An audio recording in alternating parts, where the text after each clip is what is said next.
Panthers Nation, what up, though? It's Aaron Duncan here bringing you another Panthers video. And obviously, the first step in the offseason process is complete. We have a head coach. The next step will obviously filling out the staff, but we can obviously start looking forward to assembling this roster with free agency surely coming around the corner faster than we know it. Because Frank Reich, he became the head guy.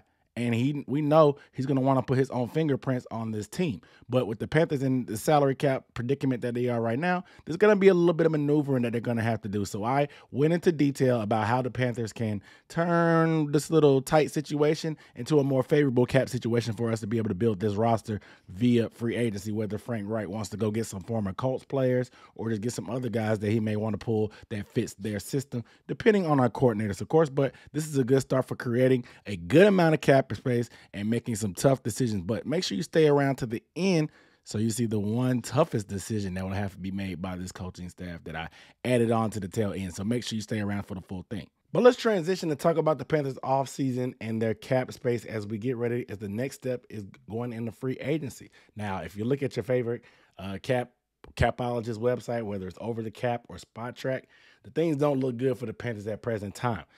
Some have us over the cap. Some have us just with $300-something thousand in cap space. It's just not pretty if you look at it as is. But fortunately for the Panthers, they're going to roll over $10 million in salary cap as unused from this year to next year. That's the second highest in the NFL. So we're in good shape there. And with the salary cap, not really at an exact number yet, but just known to be over $220 million, the Panthers can create some cap space and some wiggle room.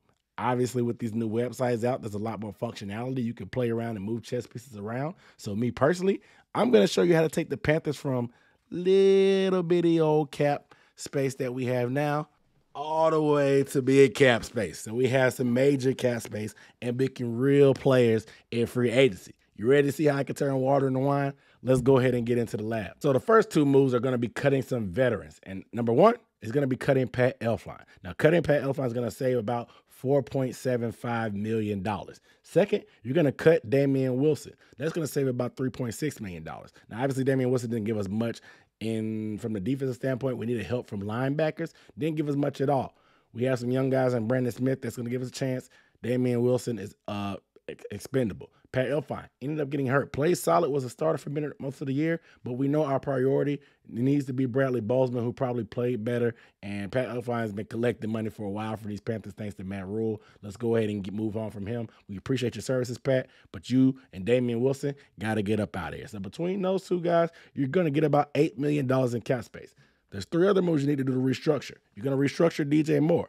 I played around with some numbers, and I created about $12 million by converting some of his base salary into bonus. That way, roster bonuses. That way, it doesn't count against the cap. DJ still gets the cash, and you have more flexibility. You know DJ's going to be around, so you kick some of that can down the road as far as cap liability. Second, I restructured Dante Jackson. A lot of people may hate this, but I created another $4 million by restructuring Dante. Just doing it this one time just to see where we are. He just signed that deal. Obviously, we know the difference when him and JC are on the field and when they're not. We saw what happened in the Bucs game. So restructuring Dante's fresh contract that we just got last year will create another $4 million. You're going to restructure Austin Corbett as well on the offensive line. Yes, he's coming off injury. He may not be ready next year. Start next year, but you're going to create $6 million by that conversion and restructuring his contract as well. And last but not least, this is a tough one. Unless you want to make some kind of trade, you have to restructure Taylor Moton because that will create another $11 million. Now, Taylor Moton struggled this year at right tackle and did not live up to the bill from what we paid him for, being that former second-team All-Pro, whatever he was. Nevertheless, Taylor Moton was playing hurt. Trust me. He hurt his knee sometime earlier in the year. He was on that Christian McCaffrey not practicing on Wednesday regimen just because he was managing. It was something that wasn't going to get better. I wouldn't be surprised to see something that comes out that says that he had some kind of surgery to clean up the knee scope or whatever, just to clean up some loose cartridge or whatever. But Taylor Moton, restructuring him, $11 million. Throughout these three restructures, that's $33 million of cap space created. Now we cook it. But a break into action. If you're still watching this right now, consider hitting the subscribe button down below and the bell icon, because I do recap and analysis just like this for the Carolina Panthers, including draft content, news and updates, film breakdowns, and player profiles on guys on our team. And just, I'm all over pretty much the news that's going to be happening on this crazy offseason as the Panthers turn the page into a new chapter with the new coach. So if you want to stay up to date on everything with the Panthers, make sure you are subscribed to my channel and hit the bell icon so you get a notification every time I drop a video. Next, you're going to take Brian Burns, and you're going to take it. He's on a 5th-year option going into next year. You're going to extend him, of course.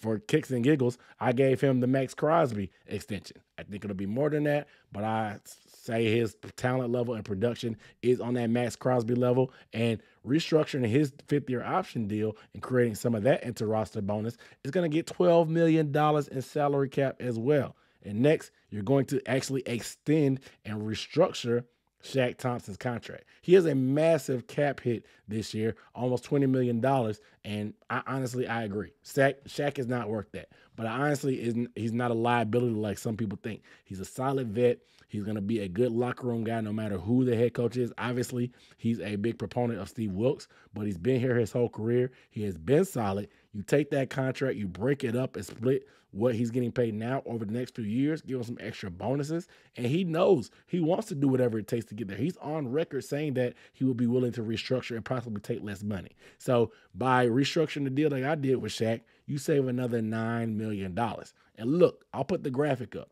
This gets us to $50 million. $50 million in salary cap.